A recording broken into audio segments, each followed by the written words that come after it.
gulong to, umuwi ka na muna. Hindi ako naman eh. Alam ko mas mahalaga sa'yo si Corinne. Bakit, Noemi? Umaasa ka bang kakampihan ka ni Daddy? Hindi ako pagpapalit ni Daddy sa isang kagaya mo lang. Guards, please. Ilabas na siya sa building ko, please. Tara na. Huwag ka nang tumutong dito kahit kailan. Let's go, Tara. Dad. Umama ka na.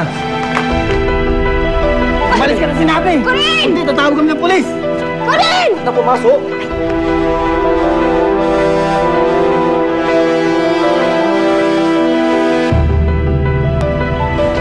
Corinne, hindi mo dapat ginawa yung kay Noemi. Hindi naman susugod yun dito kung wala kang ginawa sa nanay niya eh. Oh, di lumabas din yung totoo na mas kinakampihan mo yung babaeng yun? Hindi sa ganun. Magkapatid kayo, hindi kayo dapat nag-aaway. You know that's not true! Dahil ampon mo lang ako! At simula nakita mo yung totoo mong anak, minaliwala mo na ako! Corinne, tinurin kitang anak. Anak ko rin si Noemi, kaya para sa akin magkapatid kayo. No! We are one happy family without her! We don't need her, Dad!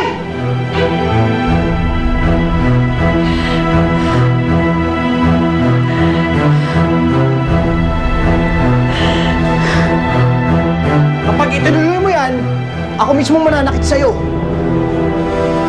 Bumalik na kayo sa pwesto ninyo! Sorry po, sir. Saan ka ba?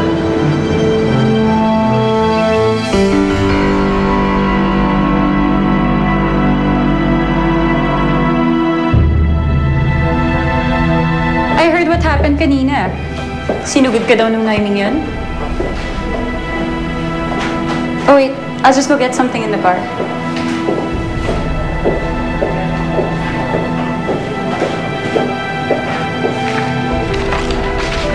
Alam niyo, akala ko kung sino malinis. May baho rin pala. Dapat lang makulong siya. Kaya, Pagbabayaran niya rin yung mga kasalanan niya. dapat lang. Mas pa naman natin siya. Tapos ganun siya. Hindi man lang siya naawa, no? Akala Grabe. ko malinis. How dare you accuse me of everything! Ha? Ang dami mong sinasabi! Wala naman kayong alam! Wala kayong...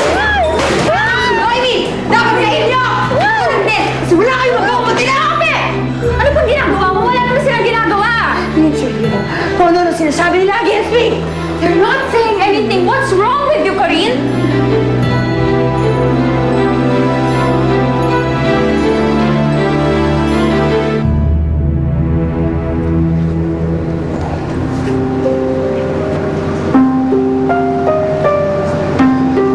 Yan na.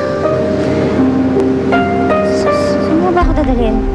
Hindi, ihatid na kita. Sino may sabi mo papahatid ako sa'yo? Nagpunta lang ako dito para balaan yung asawa mo. Natigilan yung nanay ko. Kaya pagsabihan mo yung asawa mo, ah. May ginawa na naman sa'yo si Corinne. Saan siya ka na, Noemi? Hiya mo. Pagka-uwi ko, kakausapin ko kaagad yung babaeng yun. Bakit ang bait mo na ngayon sa akin? Sa totoo lang, Noemi, nagkakaproblema kami ni Corinne ngayon. Ibang-iba ka talaga sa kanya. Parang pinagsisisihan ko naman na pinagpalit